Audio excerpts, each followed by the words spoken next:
Down in Manhattan's bustling financial district stands one of the city's most iconic culinary landmarks. This is Delmonico's, and it's been standing here since 1837. The steakhouse is not only one of the longest-running restaurants in New York, it's one of the locations that possibly invented Eggs Benedict. This fancy egg dish is said to have been created at Delmonico's in the 1800s. Even then, hollandaise sauce was used. Was Eggs Benedict? Yes. But its fame goes far beyond one dish. If you Wikipedia fine dining, this is what should show up. Yeah.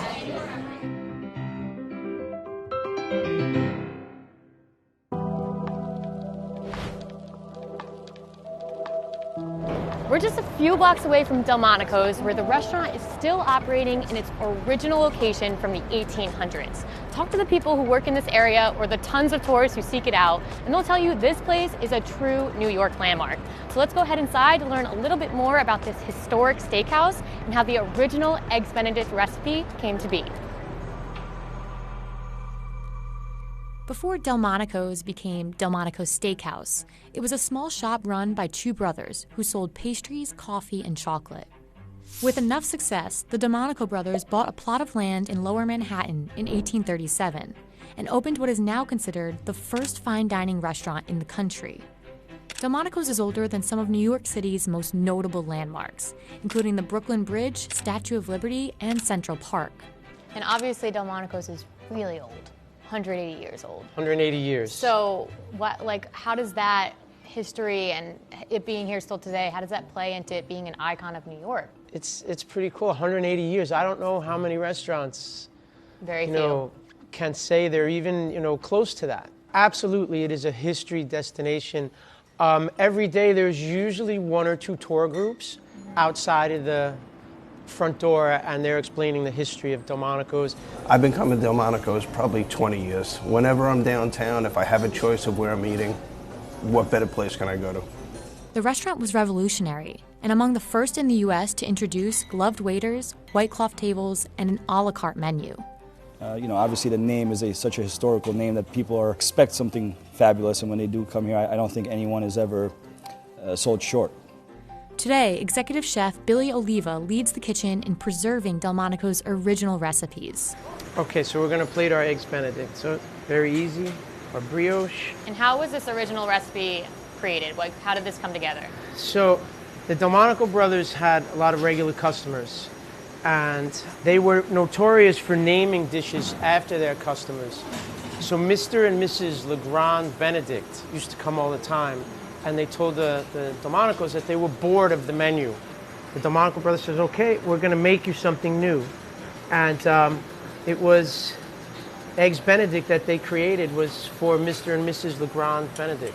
And did they like it? And I presume they loved it. Because it's around 180 some odd years still, so. I know I've had it a few times. Not here, but other places. It's that good popular. hangover food. Yeah, oh yeah. There are a couple stories of how Eggs Benedict came to be. Some say businessman Lemuel Benedict created the dish while looking for a cure to his hangover at the Waldorf Astoria Hotel's breakfast buffet in 1894. But Delmonico's says it started with the Legrands in the 1860s, immortalized in a cookbook in 1894. The restaurant makes more than 100 orders of the original Eggs Benedict a week, a plate that's been popularized by countless American diners and restaurants around the world. The Delmonico's recipe calls for 2 poached eggs, toasted brioche, and charred Black Forest ham. Oliva whisks together melted butter, vinegar, and Worcestershire sauce to make the dish's signature hollandaise sauce. Is that caviar? And then a little caviar is going to go on Some top. truffle and caviar, casually. Egg yolk. Oh my gosh. Did that happen with yours? You didn't react. You're used to it. You've eaten this so many times. That truffle hits you in the face. This stands out by far against every other Eggs Benedict I've had.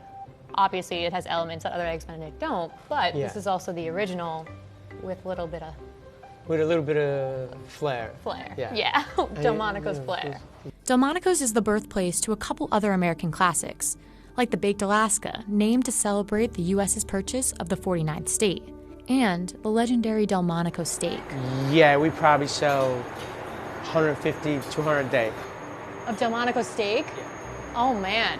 Like it's double what we sell of everything else. The restaurant's reputation has earned it visits from some of the biggest names in politics, TV, and film. Look, we're going to Delmonico's for supper. Won't you join us? Delmonico's obviously one of the greatest restaurants in the world. Delmonico's. You never know who you could find here. You could have the governor here on one day, and you could have Scorsese here on another day. So it's a place where you never know who's going to be sitting next to you. What kind of celebrities have sitting potentially where we are sitting? Wow, well, I know definitely we've had Whoopi Goldberg. Matter of fact, last night Sean Penn was here. A lot of history is passed through here. Even people, Tesla is another one. You know, some people come in and they'll ask, where did Tesla sit? Abe Lincoln was here. The list goes on. Yeah, there's so many people. To this day, Delmonico's is considered an old-world New York destination, guaranteeing a historic tour of fine cuisine to the hundreds of locals and tourists who walk through its doors. It's the type of place that you go to and you feel the history. There's so many steakhouses, and while a lot of them are good, they're all very the same. This place is different. It has character that a lot of the other ones don't have.